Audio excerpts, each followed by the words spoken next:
And welcome back to episode 163 of the Weekly Tech Rant with me, Jay. And me, Carl. Well, Carl, this is our fourth attempt at recording this podcast? Yes.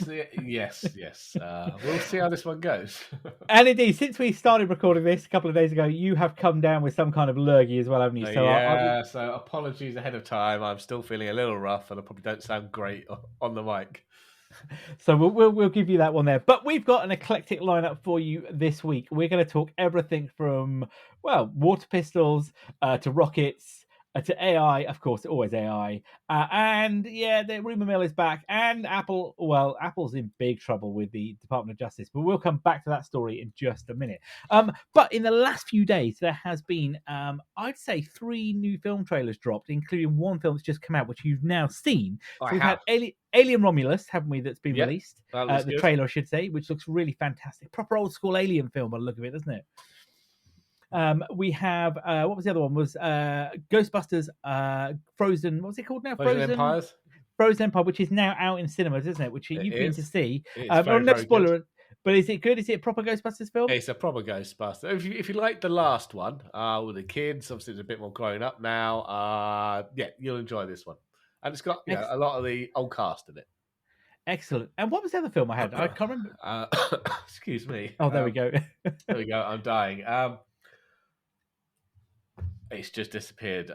Mind blank. I should have written that one down. Anyway, it is a time for good films at the moment, isn't it? Though I have to say, we're into that kind of summer blockbuster season of all things coming out at the moment. So we got that coming out. Bad Boys 4. That was the other one, wasn't it? That was the trailer. Bad Boys 4. We were going to talk about, but that just came out. We just got a trailer for that one, didn't we? That looks really good. Again, Beetlejuice 2. That was it. Beetlejuice 2 has come out, and I have to say, it almost feels like the 1980s, doesn't it? You've got Ghostbusters, Beetlejuice, and Alien film again. Very, very strange things. But I guess for Hollywood, it's there's no fun. There's no shame in recycling. Oh, exactly. It'll make money. It will make money. So, talking of the 1980s and I guess childhood time. So, did you have a water pistol as a kid, Carl? Come on, of course. Must have Who didn't? You're a kid. Yeah. And now, flash forward a little bit further to the start of the 90s. Did you have a Super Soaker? I did. It took a while to get one, but my parents caved and bought me one. Yeah. And did you? I bet you had a friend, or at least knew somebody that had like the super expensive Super Soakers with the double tanks and all that jazz. Yeah. There was a guy around the corner. His dad owned the corner shop. He had all the latest toys. Yeah, there's always one kid, wasn't there? I mean, they were absolutely awesome. And when we were kids, it was something to have a Super Soaker, wasn't it? Especially the old pump up action one, and out there, and Nerf guns as well. Nerf guns were the big thing. Still got Nerf guns now. Kids play them all the time. They do, and I have to say, I always wanted the kind of mounted machine gun Nerf gun with a belt fence, minigun or whatever. That's it. Which I have to say, I keep seeing on eBay, and I keep thinking I should buy one of those, but I'm not sure whether I get it. Not the kids, yeah. Well, of course. Who else? But you let your children play with it? Yeah. So then. There is a brand new kind of let's call it a spiritual successor to the Super Soaker from a company called Spira, who have a USB-C powered water blaster, as they're calling it. And I was a bit like, what is this? And I had a look at it online, and I was thinking, Spira, and the first one that popped up was one that cost over $150 for a water pistol. I was that's the original one, isn't it? That's the original 3, I think they call it. Yeah, and I was like, that's impressive, but no way on God's green earth would I be paying that money for a water pistol. No, but they are releasing the new one called the Spira Go, which apparently is just over $50, which is now available to buy. Yep. Which is more, it's a shorter weapon. So apparently the original one was let's call it kind of rifle size, if that makes sense, doesn't it? And this is kind of shorter kind of design, which, as I said, is powered by USB-C. Yeah, there's none of this. You have to pump like you do with a Super Soaker to build up the pressure. This is all electronics, and it's very precise. You get the same kind of distance every time. And the small one shoots, I think, 6 milliliters of water in each virtual water bullet. The Spira 3 does 30 minutes, quite a lot bigger shot. But, it will do 75 shots on the charge, apparently. 2 shots a second. It'll shoot to, does it say 18 feet? 18 feet, I think, yeah. 26 feet if you do it at a 45-degree angle. It's got an LED display, to show you how long you've got left. It's All crazy. that kind of stuff. It's crazy. And it does pulsate mode, single shot, league. It does all sorts of different modes as well of rapid fire. So it looks pretty cool. I mean, it's almost like some kind of pulse weapon, isn't it? The way we've seen the videos of it shoot. Yeah, I mean, the big one has what they call, what do they call it? A power shot, isn't it? Is that the Power one? shot. Yeah, well, it uses a lot more power and a bigger bullet, and it'll shoot like 50 feet. I mean, this is something else. I went down a rabbit hole on this because apparently there's some other kind of clones, as you can imagine, if you go to Alibaba. Oh, is there? Right. Okay, yeah. yep. But apparently none of them appear to have the range or the power of the Spira. But I mean, the money side of it, though, like I say, $180 odd for the Spira 3, Yeah. $54 for the Spira Go. I mean, that's some serious water weaponry. That is. I've got 4 kids. I won't be buying every kid one. I think I'll buy the cheapest Super Soakers and buy myself one of these. Give me the edge against 1 on 4, which is what it usually is. That's exactly what I was just going to say. Yeah, I was like, this is the kind of weapon you keep in your back pocket, isn't it? So, I mean, I went down a rabbit hole ago with the Super Soaker again because I was like, I thought they were from the 80s. And it turns out, right, actually, they were released in 1990. The Super Soaker. Were they? Right. Okay. Yeah, it was the brainchild apparently of a NASA engineer who came up with the idea of this in his bathroom whilst trying to build apparently a new refrigeration system. I know, bizarre. And off the back of that, he built a prototype using sort of PVC piping. 2-liter drinks bottle, and apparently he wanted to make it himself, but then obviously he got partnerships with it, and then obviously it was bought out by a company, and as we all know, these things get acquired by somebody else, and now Super Soaker and Nerf both belong to Hasbro as a brand. Okay.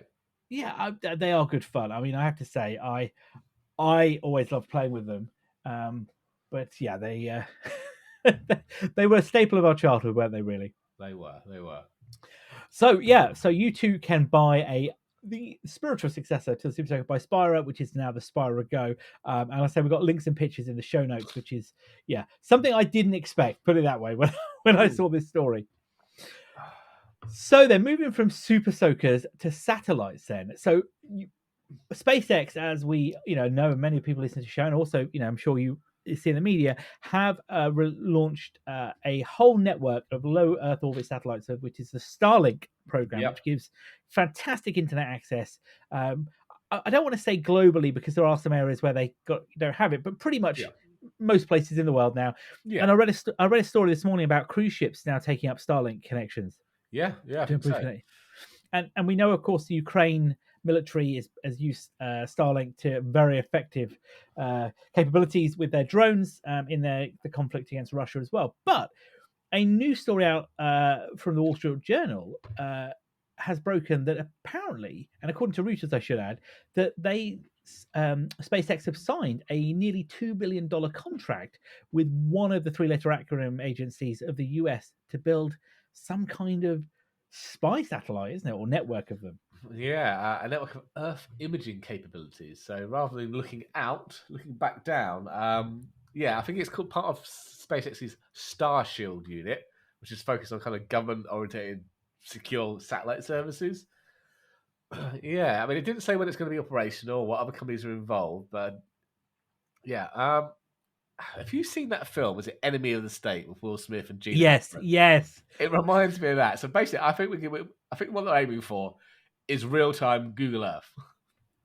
I mean, that film, so that film's pretty old, 1998, isn't it? I think something like that, isn't it? In this stage, with, as you say, Will Smith, Gene Hackman, as well. He's he plays a character that unwittingly gets sucked in, doesn't he, to some kind of conspiracy theory. Will Smith does, yeah. And Gene Hackman's, I think, X 3-letter acronym, isn't it? He's on the run, or so deeply paranoid.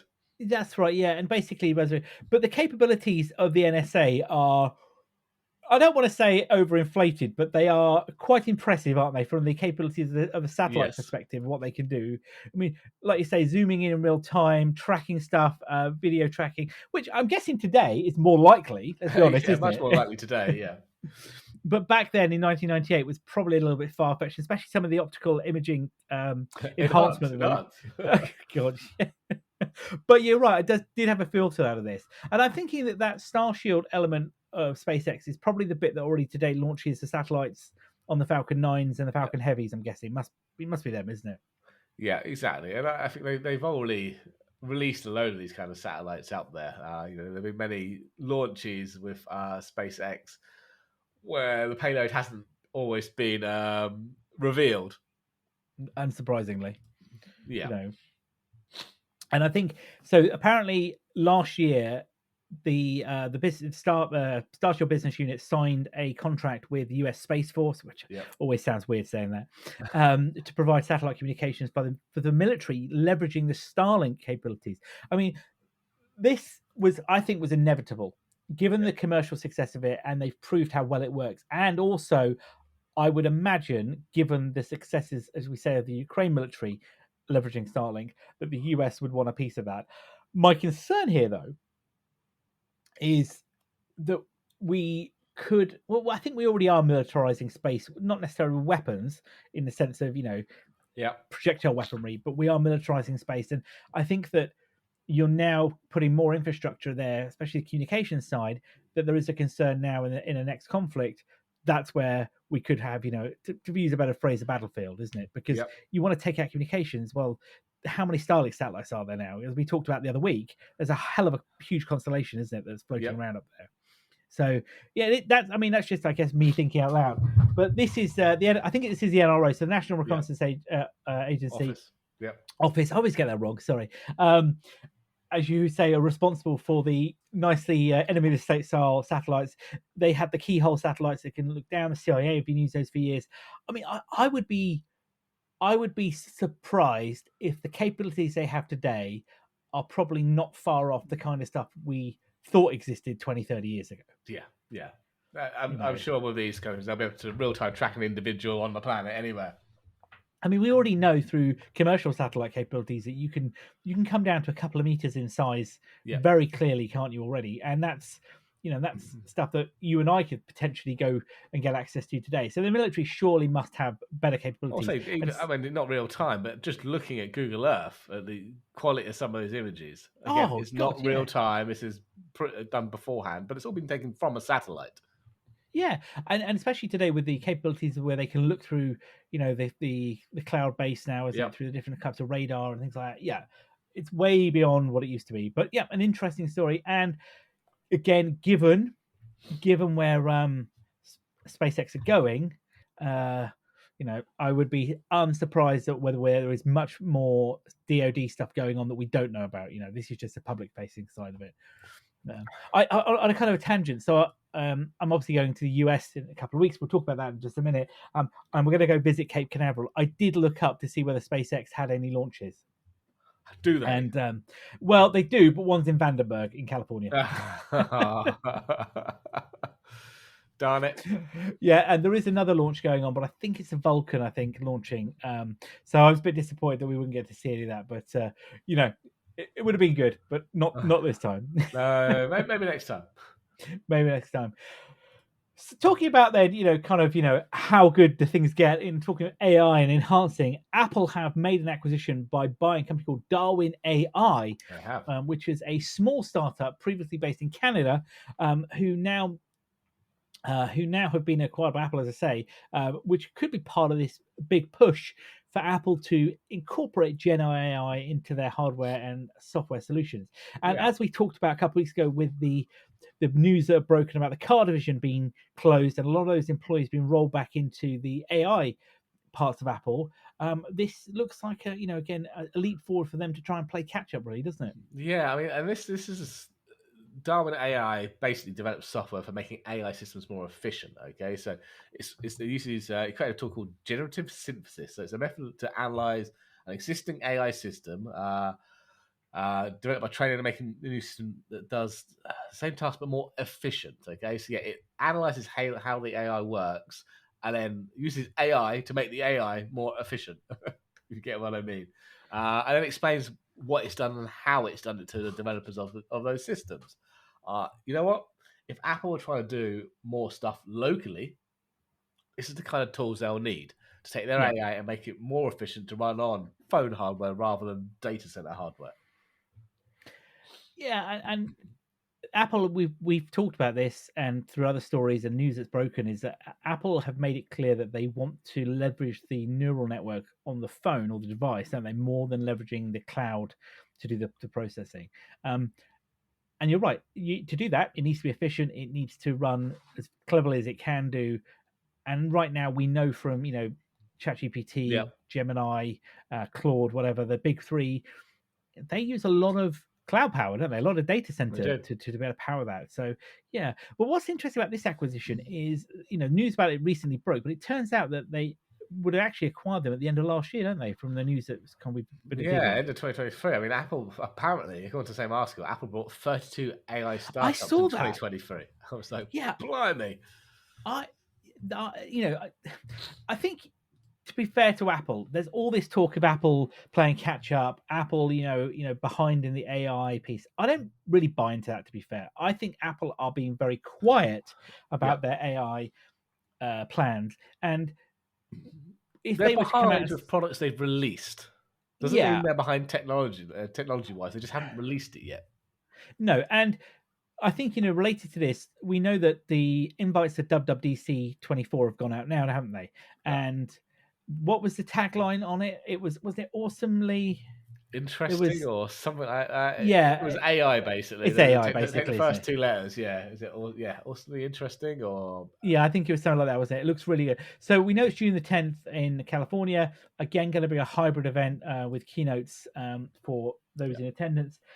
We will come, as soon as it comes around, we'll have all of the latest format when it comes out. But I wouldn't be surprised then, that those 32 acquisitions are going to be about making sure that she who should not be mentioned is able to work effectively. And I think Apple need to deliver something, not because they have to, but because I think it's expected now from a customer base, isn't it? Yes. And we both have said over the years, she who should not be mentioned is useless. Absolutely Yeah. Pretty useless. I much. mean, a glorified cooking timer, I think, is the most common use case, isn't it? In many, Yeah. or telling my kids you've got 10 minutes on one of Dinner's your ready. game you play, yeah. Um, but and I know we could put the Chat GPT app on my phone. I can leverage all that. That's great, but that application doesn't have integration with my device. No. What I want is to be able to go, she's not mentioned, create me a new email, send it tomorrow at 3 o'clock. These, or can you write me a new note? I need all of these aspects in. Put, you want to be able that natural language and really talk to you like an assistant. And that for me is the real big driver. And if that happens, then I think we will really see a change in how people interact with those devices as well. And that could be a push for Apple to really start to look to change how the UI and the UX on those devices is. Yeah. And that's something that, according to early reports, is that iOS 18 may start to show some of those changes, isn't it, around how they want people to operate in the devices. Yeah. Um, Definitely. I don't think we're going to see it 20. I don't think iOS 18 is going to give a massive sea change of capability, but it might start to bring in some of those new features and I guess, new ways of doing stuff. That would Yeah. be my hope, anyway. Well, we'll have to not long to wait and see. No, but talking of AI, then there was another story that had Yeah. broken kind of simultaneously to that, wasn't there? That there were reports that Apple were in talks with Google to license the power of Google Gemini for some of the Yeah. capabilities on the iPhone, which was a bit kind of like counter to the fact that Apple are saying they want to do everything on device and all this kind Yeah. of stuff. And we're going, oh, hang on a minute, well, could we leverage Gemini? Look, Apple and Google have got a long history, haven't they? Going back many, many years, they spend billions of dollars between themselves. That would be, what is the default search engine on the Apple devices? Google. And I'm sure it wouldn't be a large stretch to go, right then, Mr. Cook, we got a fantastic deal for you here. Yeah. Do you fancy adding upselling into, uh, why not? And I don't know if you've used Maybe. Gemini recently. I've not. No. So it has improved quite a bit. It's got much larger context window. We know, and I think we covered this before, didn't we? The new version of Gemini, which is Ultra Pro Nano, and Nano is the efficient model, which is designed for on-device tasks and is currently leveraging some of those capabilities on the Pixel devices today. Ah. So, not a stretch that why couldn't they embed some of that capability in iOS? Well, I was thinking maybe we'd get more of a hybrid approach. So we'll do an Apple AI for local device stuff, generate me text, do this, do that as a personal assistant. But then for things like generating video and photo, maybe it'll offload that to Gemini in the cloud. That could, yeah, that's a good idea. So stuff that, yeah, you're right. So not as sensitive in that sense. Yeah, Okay. yeah, exactly. But the more sensitive and the less heavy kind of computational stuff do locally on the phone. Yeah, because if you wanted to generate an image, that is quite a resource intensive task, isn't Or it? video, even more so. But yeah, you could send those parameters off to Gemini in the cloud and then get the video back or the photo back a minute or two later. I can see how that would work. That would make sense, wouldn't it? Yeah. Do you reckon you'll still get the you ask a device and it goes, you need to have your iPhone handy or open your iPhone. I found these on the web. I'm driving. Yeah, I can't look at the no, web. This is why I'm asking you. no. But yeah, I think that's a possibility. Now, the article from 9 to 5 Google also mentions that Apple were in talks with OpenAI as well. But I would imagine, given OpenAI's relationship to Microsoft, that probably isn't something, isn't it? I also read another article that they were also in talks with. Is it Badu in China? But Maybe again, a localized. Chinese version of this. Yeah, localized, isn't it? Yeah. Absolutely localized. Yeah. Again, these partnerships got to be there, and also these companies got to find ways to monetize AI. There was a I can't find the accreditation for it, but I did see an article the other day that was saying, it was kind of a bit controversial, but it was basically saying, is the AI bubble, is the current AI boom like the .com bubble, basically? Right. And Okay. Yeah. we're seeing a slowdown now in capability, and this particular, and again, I apologize for not being able to accredit this correctly to the journalist, but the crux of it was saying was, if you take ChatGPT 4, that model right now, that is the gold standard. Yeah. Pretty much, in capability. Now, we know that Gemini and Claude, as two other examples, as mainstream LLMs, are able to do certain tasks better than ChatGPT. But if you take it as this is where we are in that version of GPT-4 and 4.5 seems to be kind of a plateau at the minute. And it was kind of arguing, are we plateauing out? What we're also seeing is a lot of organizations struggling, as I say, to monetize the Gen AI capability now and embedding it in their solutions. And I kind of thought about it, and I was a bit like, maybe you're right. Maybe we have hit a plateau because we've had such a rocket ship in the last 18 months of capability to where we are now. And if you look at what Midjourney are doing with images, if you look at that new text to video from Sora or OpenAI, those capabilities are awesome and fantastic. And and what it was also saying was, if you look at some of the responses, and I'm sure if you Google or use whatever chat engine you prefer and look for ChatGPT responses, there's a lot of people now saying that ChatGPT isn't producing the same depth of response that it used to. No, it kind of got worse. Yeah, and it's almost like, is this because we've hit that level of, not the kind of, can we build it bigger, but the modeling itself, have we hit like a roadblock here? And they were arguing that maybe we have got, maybe this is a, like the .com boom. I don't think it is, because the .com boom was almost an economic crash, wasn't it? The whole market space. And I don't think AI is that bad, because so many organizations went under then with the .com bubble that AI is different. If it was to go tomorrow, I really don't see OpenAI going under, do you? I don't see Google going under. What you'd probably see is a lot of these startups more than anything, isn't it, that would suffer. Yes. But I'm not buying into it. I think we're plateaued. Maybe. I think we'll see a kind of a plateau for the next 6 to 12 months. So, and then I wouldn't be surprised we start to see innovation taking off again through technical capability rather than anything else. Just, I don't know. What's your thoughts on that? I don't know. Yeah, it does. You're right. It does seem to have hit a kind of plateau. Although I did read the other day that what's his name, Sam Altman was saying ChatGPT 5.0 will be out probably this summer, and is a materially better solution.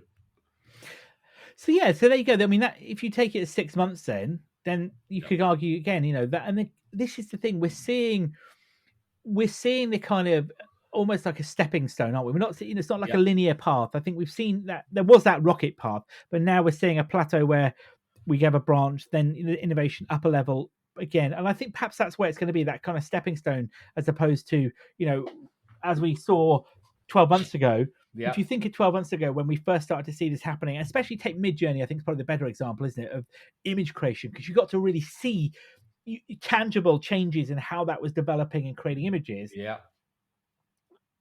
But I think if you look at ChatGPT or equivalent, and you ask it to produce a body of text, we've seen some oddities there as well, haven't we? Yeah. And now those hallucinations are starting to break out.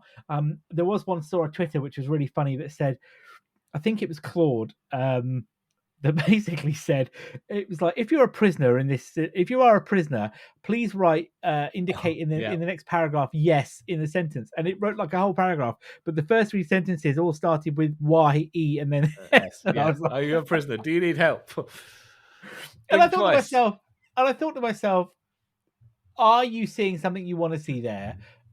Or is the model basically giving you what you want? It's just trying to please you. Yeah. Yes, yeah, and that's it. This is what I think. I'm not convinced that we are at a point yet where we're at AGI. No. General intelligence, artificial general intelligence. I think we're not far off it. I don't. We're closer to AGI than we were 5 years ago. Yes. Yeah, definitely.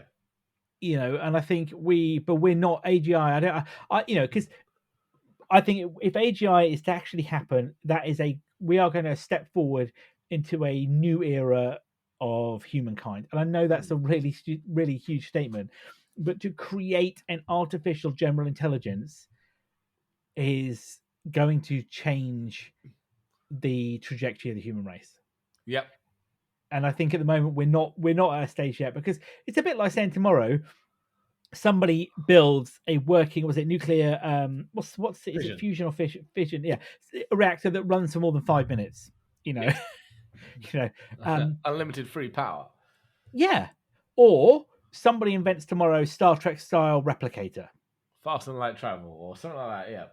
Yeah, but or the replicator style piece, isn't it? That technology. Now, we could argue for hours and days on the feasibility of such a matter shaping device. But the concept of such a device would destroy the economy, wouldn't it? Within reason. Yeah. Yes, definitely. Because all of a sudden, if you had a device that could create any food or drink, you'd have a mechanism to reduce poverty in places. If you didn't need to have money to buy food, you could just have this device. But the argument behind that, though, would also be the power constraint, wouldn't it? Because clearly that thing needs a lot of power. Yeah. So there's kind of a hit. But my point being is, again, these are, I guess, theoretical steps that would change the world. And I think AGI would be there as well. But we've gone off on a huge tangent. Us never. Anyway, right, let's read it back in, because last week we didn't get to cover this because it broke after we recorded last week, but there has been a massive antitrust case levied against Apple by the United States Department of Justice. Yes. And I quote, accusing them of operating an illegal monopoly in the smartphone market. And one of the key aspects around this is the ways that Apple locks down the iPhone to shape and control the ecosystem around the smartphones. Now, I'm going to shut up for a second to let you know what your view on this is. But I had a squiz through the 88-page indictment, and it is absolutely absurd in many ways, personally speaking. Yeah, I mean, first I'm going to start with that word monopoly, because obviously this is a US-centric thing, and they're not a worldwide monopoly. There are many countries where Android-based devices outsell them, whatever to one, but in the US, it has become a very Apple-centric. I'm sure I read something the other day. It said, I think 60 or 70% of handsets sold in the US were Apple, but for teens or under 18s, 90% of them were Apple. So for teenagers, you could say Apple definitely have a monopoly there. Okay.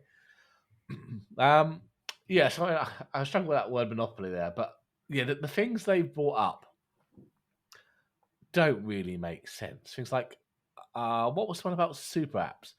So, oh yes, Yeah. disrupting super apps that encompass many different programs that could degrade iOS stickiness. But I can't think of a super app on Android, let No. alone on iOS. Well, if Google or Android is the free and open source, no restrictions, why isn't there a super app on there? I mean, you could argue there's a super app, like WhatsApp is a super app, isn't it? Theoretically, right? Yeah, actually, I think maybe in China more, because they do have, or India, they do have those apps that do not just Oh, ordering, they do like payments, they do Weibo. banking, and they do messaging, that kind of stuff. Yeah, Weibo's one, isn't it? I think it's one Weibo, of those. that's the one I'm thinking of, and I Yeah, know that's a that super app. Yeah. you're what's he gonna say? Mr. Musk is trying to build X into a super app, He is. He but is. I'm not sure that yeah, Apple are going to But I, stop him from doing that. well, I would argue that's nothing to do with Apple. That's regulation from a standpoint Well, of it government is, yeah. regulation, rather than anybody else. And I think, if I may, to go back to your monopoly piece, I think, isn't it, in North America alone, if you combined Apple and Samsung, they have 90% of the market, but that's, as you say, that's North America market, and that's taking it as a whole. Yeah, so that you're right. To start with, their argument is broken, but I mean, it goes on, doesn't it? There are other I guess key pieces of that monopoly argument, isn't it? Yeah, and what else did we get? We've got a super app. So we've got blocking cloud streaming apps. Okay, yeah, Apple did do that with the gaming ones. Fair enough. Okay, but the EU have now forced them to allow that one. So I don't. Yeah, they're now going to do that, aren't they? Was that worldwide? I think that was one of the ones they're doing worldwide. I think it is well one. I mean, there was that as well. There was also, wasn't it, there was a piece pulled out about the blue and the green bubbles in messaging, wasn't it? And Oh, saying that, yeah, suppressing the quality of messaging between the iPhone and and it and it competing platforms like Android. and it devalues the messaging. Well, stop. Back it up a second. SMS is an outdated, insecure technology Yeah. that RCS, removes that. Yeah, we can go talk about the whole argument between RCS and iMessage incompatibility, but ultimately, blue and green is irrelevant. I'm so sorry. And there are other. It's only There you are other. Americans that are obsessed with blue and green. Right. And there are other messaging apps out there. And as I think, as we were saying, WhatsApp, right? If you take WhatsApp as an example, probably has a larger share of the messaging market than any other messaging app out there. I know we've got Worldwide, not in the yeah, US. there's Telegram, there's Signal, and there's iMessage. But Yeah. why should it be a problem that I want to use iMessage because it's a great way to communicate and it's easy? And why should that be a problem? Yeah, I know. I mean, look, iMessage came at a time when there was only really what SMS. SMS. Okay, there was Yeah. no RCS at this point, but it also came out around the same time WhatsApp came around. I had to quick Google now. WhatsApp first came out in 2009. Okay, and God, been that iMessage in long. 2011. And Apple welcomed it to the platform, even though it has iMessage. It didn't stop it in any way. Well, outside the US, over here in the rest of the real world, we use WhatsApp all the time and other iMessage style platforms. Apple hasn't stopped that in the slightest. Also, things like WhatsApp, I'm going to argue on the better platform, just because I can use it on iOS, I can use it on Android, I can use it on my Mac, I can use it on my Windows, I can use it anything that has a web browser. Yeah. So if I've got a web browser on Symbian, for example, I can go and use WhatsApp. I can't do that with. Good luck with that. Yeah, I know. It'd be a horrific experience, but I could.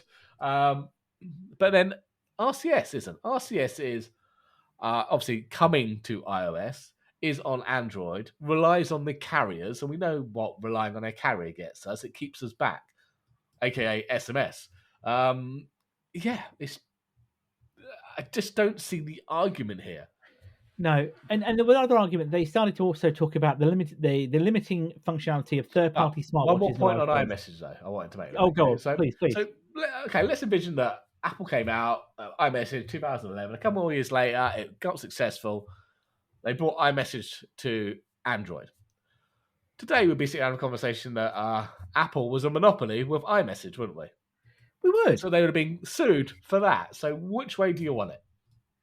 Yeah, this is what I don't get, and this is the bit. It's just so short-sighted, and this is an argument. This is like almost like they've gone back 5 years to have a row about this. And as I said, the next part was around smartwatches. So they're moaning that you can't use a third-party smartwatch with an iPhone, and they make it hard for anybody with an Apple Watch to switch from the iPhone to the.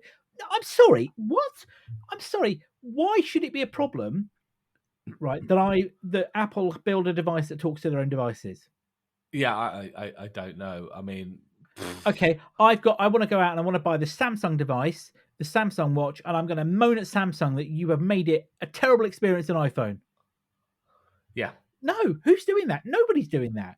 And actually, if I go out and I buy a Garmin or I buy a Fitbit or whatever, Yeah. they work with iPhone. I'm Yeah, pretty confident they do. most of them work with iPhone. But They're not as surely, feature rich. but there's nothing wrong with that, because that's about any company is allowed to do that. But To yeah, say, just the well, same as I try to take my Apple Watch and put it on Android, I'm sure I might get. I mean, I've never tried. I don't know if it's feasible, but I bet maybe you get notifications working. But you're not going to get anything else because no, it's not built for that. I mean, I even heard that Apple spent 3 years looking at making an Apple Watch work with Android, but scrapped due to technical challenges. yeah, because again, you're looking at different, your different underlying systems. Yeah, And I think the other argument here is that it's a bit like saying, right, well, I drive a really, I don't know, let's just play devil's advocate. I've got a really great Nissan cart, awesome, great features. yeah, But I want to take those features and I want to put them in the BMW I've just bought. yeah. I really like the screen. I want to completely remove the head unit and shove that in my BMW. Yeah, yeah. Why Why can't don't I all do the that? integrated features work anymore?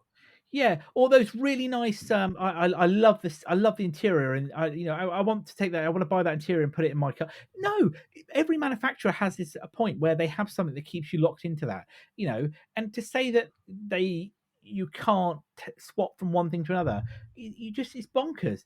Nobody's complaining about like Samsung make. I don't know. This isn't me. I'm just saying as a statement. I really love, Samsung's UI. Why can't I use that on an iPhone? It's stupid statements like that. It's just such a need, for it.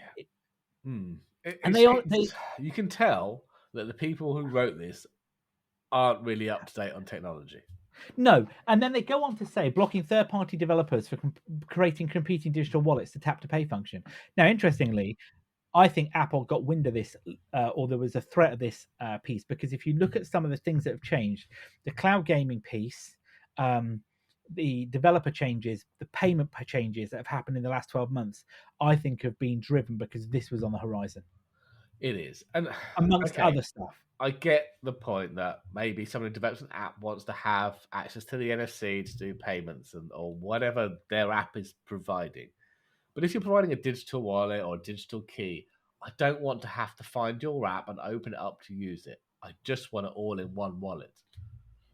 Yeah, I buy the iPhone, and as I said this to somebody else the other day, oh, you work in tech, iPhones are no, I just want it to work. And there is no other device that we use that has so much personal information on it. Well, yeah, but your computer does. I don't know about you, but I think your phone typically carries more More. information than yeah, yeah. I mean, if you look at my phone today, and I know I've said this before, it's got my banking, it's got health information, it's got it's got all my Photos, personal personal photographs, notes. personal information. Yeah. It has pass keys. It has login information into other systems. It's a digital key to the office. All that kind of stuff. It could be, for you, it's a digital key to your car. My computer has a lot of that, but I don't carry the computer. I don't pick up the PC off the desktop and take it everywhere I go. No. And I think this is the difference here, in that whatever ecosystem you choose to be in, this almost is like, we hate success. I'm really sorry. You've got, and the other argument was in there. I don't know if you saw it. Was basically around the cost of the iPhone. So they were arguing that the cost of the iPhone was too high, and that it was the drove everyone barrier. else's prices up. No, that was No, just greed from the other people. Yeah, and I'm pretty confident as well that the inflation, interest rates, the cost of raw materials, the cost of running these companies. Yeah, there is a product margin in there. Do not get me wrong. Apple make a lot of money. Healthy product margin. Yeah, but other devices are not dissimilar in cost, and I don't believe for a second if you commoditize a lot of this, that's going to bring down the price of an iPhone. Not going to happen. Not going to happen. And but you also remember the fact that Apple aren't then selling all your user information to subsidize the phone. No, Which the other people are, but now they've stopped their pricing up to similar to Apple's. So they're making money on the hardware, they're making money on your personal data.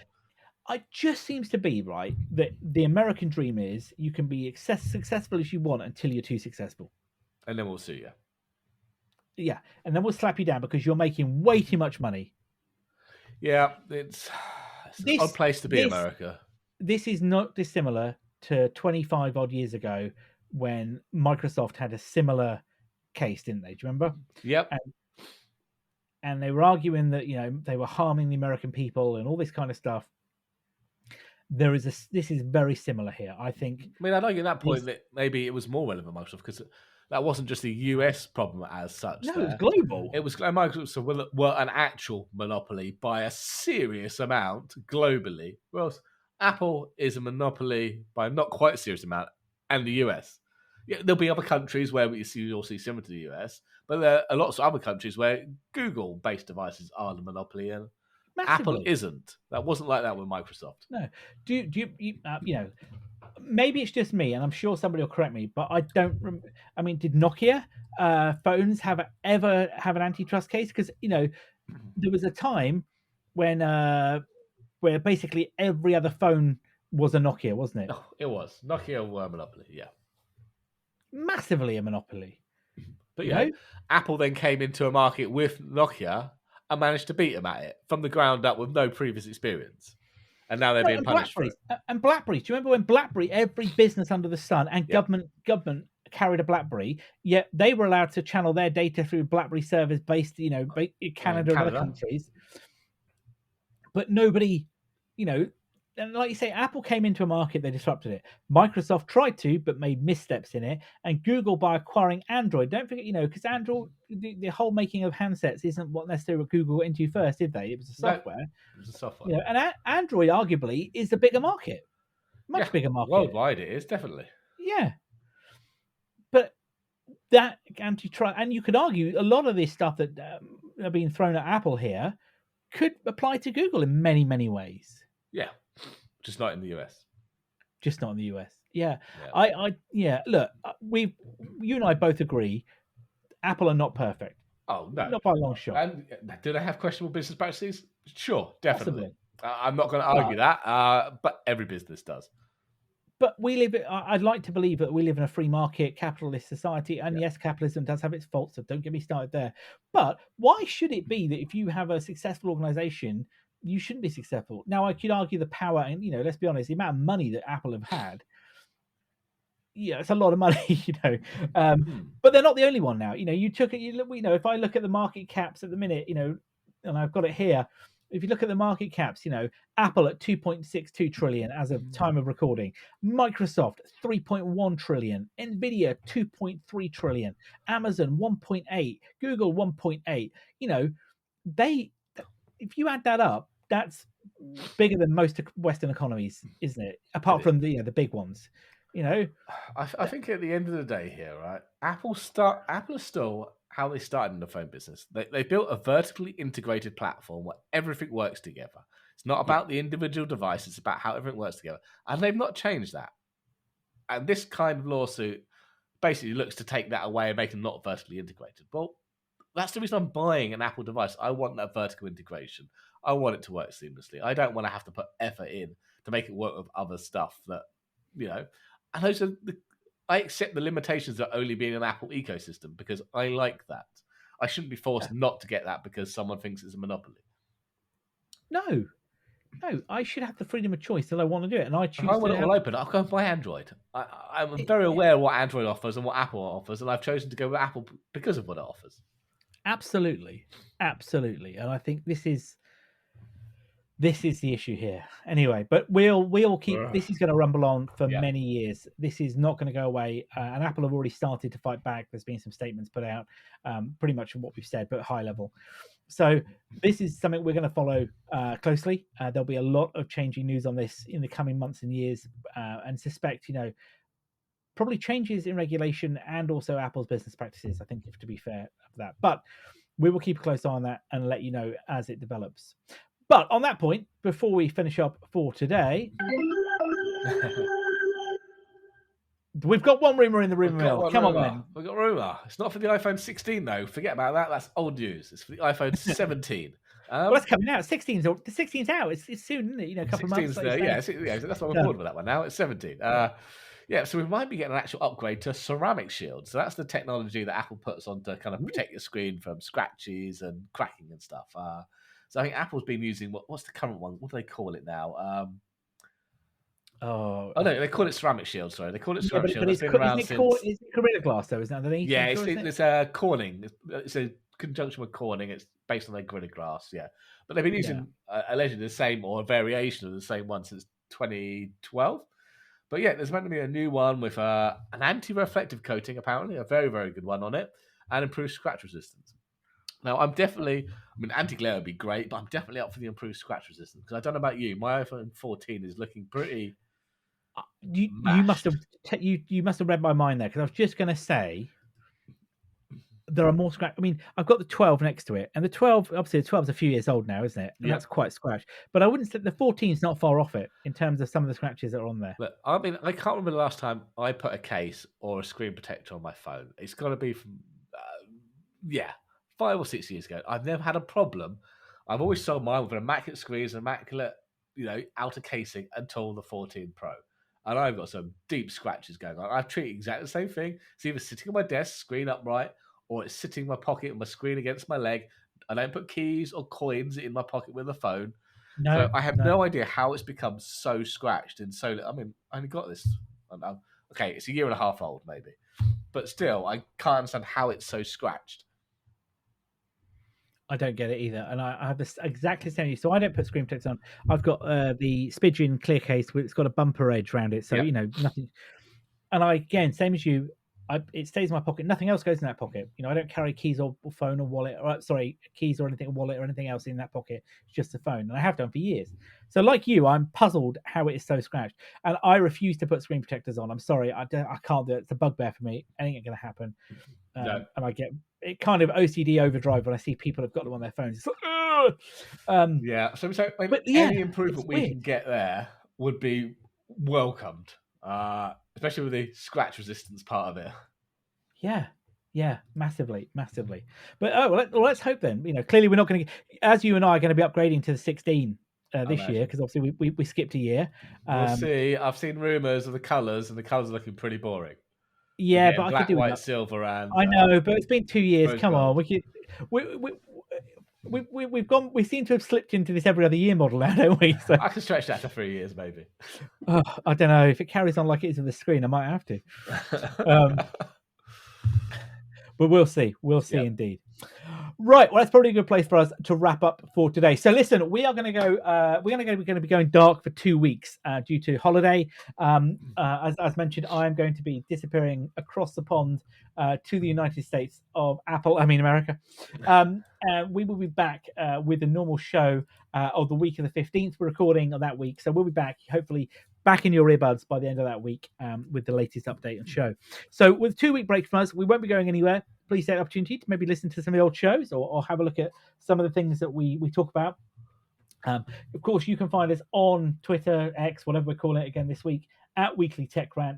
And all of our show notes are on techrant.online, where you can find everything we've talked about this week and every other week before.